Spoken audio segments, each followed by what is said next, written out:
A few moments later. Assalamualaikum warahmatullahi wabarakatuh. Perkenalkan, nama saya Edna Andika dari Prodi Penangguhan Pertanian Berkelanjutan Politeknik Indah.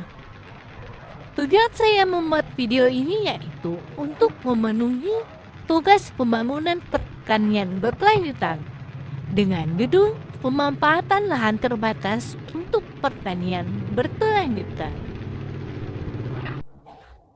Latar belakang dari saya membuat video ini yaitu 1.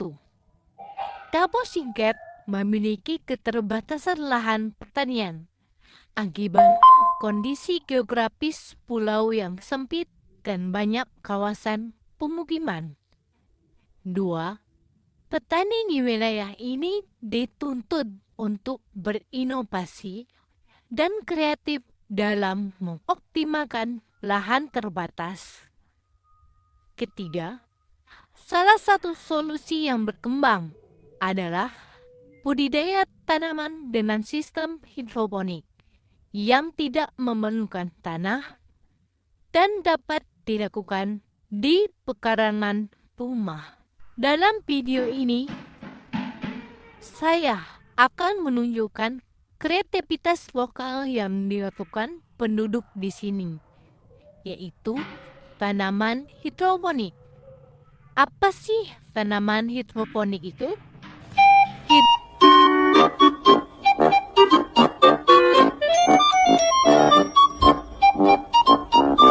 A few moments later. Hidroponik berasal dari kata hidro atau air dan panas dalam kurung kerja. Merupakan sistem budidaya tanaman tanpa menggunakan tanah, melainkan air yang dipekaya nutrisi.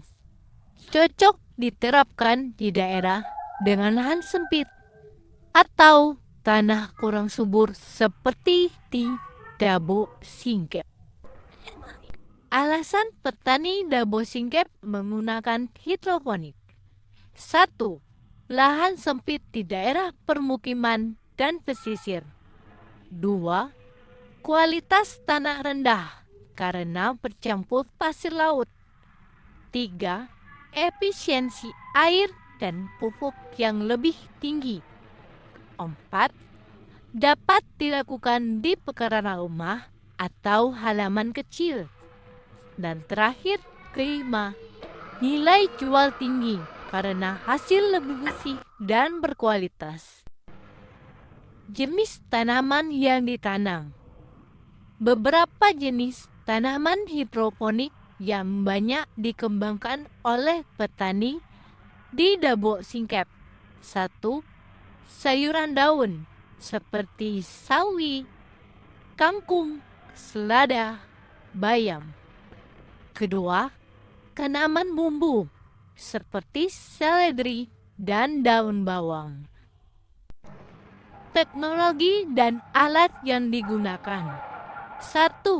Pipa paralon atau PVC atau botol bekas untuk sistem nutrien film teknike atau NPT. 2. Pompa air kecil untuk sirkulasi nutrisi. 3. Larutan nutrisi hidroponik. 4. Media petanam seperti rock wool, arang, sekam, atau spon. 5. Rak atau tempat bertingkat untuk efisiensi ruang. Dampak positif bagi masyarakat yaitu 1. Peningkatan pendapatan petani. 2. Pemanfaatan lahan sempit secara produktif. 3. Ketersediaan sayur segar lokal. 4. Kesadaran lingkungan meningkat. Dan terakhir 5. Mendorong kemandirian pangan keluarga. Tantangan yang dihadapi dalam budidaya tanaman hidroponik yaitu 1. Keterbatasan modal awal untuk alat hidroponik. 2. Kurangnya pelatihan teknis. 3. pemasaran hasil panen yang masih terbatas. Dan keempat, ketergantungan pada pasokan nutrisi dan listrik. Solusi dan dukungan yang dapat diberikan. 1. Pelatihan hidroponik dari penyuluh pertanian. 2. Bantuan peralatan dari pemerintah daerah atau CSR perusahaan lokal. 3. Pembentukan kelompok tani hidroponik. Dan keempat, promosi melalui media sosial dan pasar lokal. Dari hasil video yang saya paparkan tadi, maka dapat disimpulkan petani Dabo Singkep menunjukkan kreativitas luar biasa dalam mengatasi keterbatasan lahan.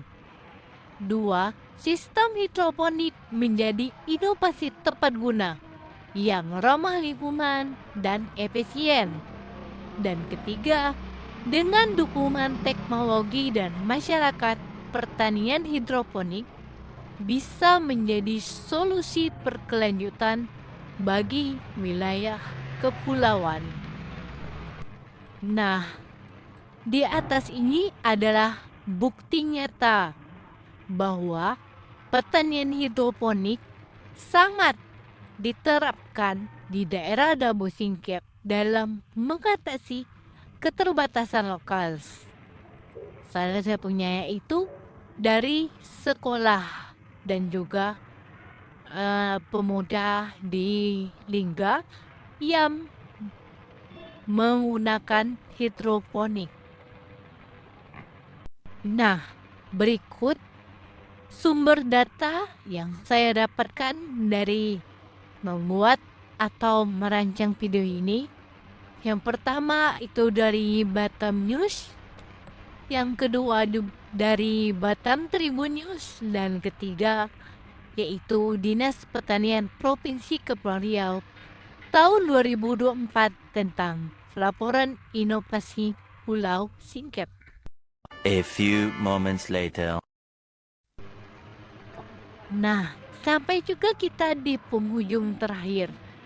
Terima kasih teman-teman yang telah menonton video ini. Saya ucapkan Assalamualaikum warahmatullahi wabarakatuh.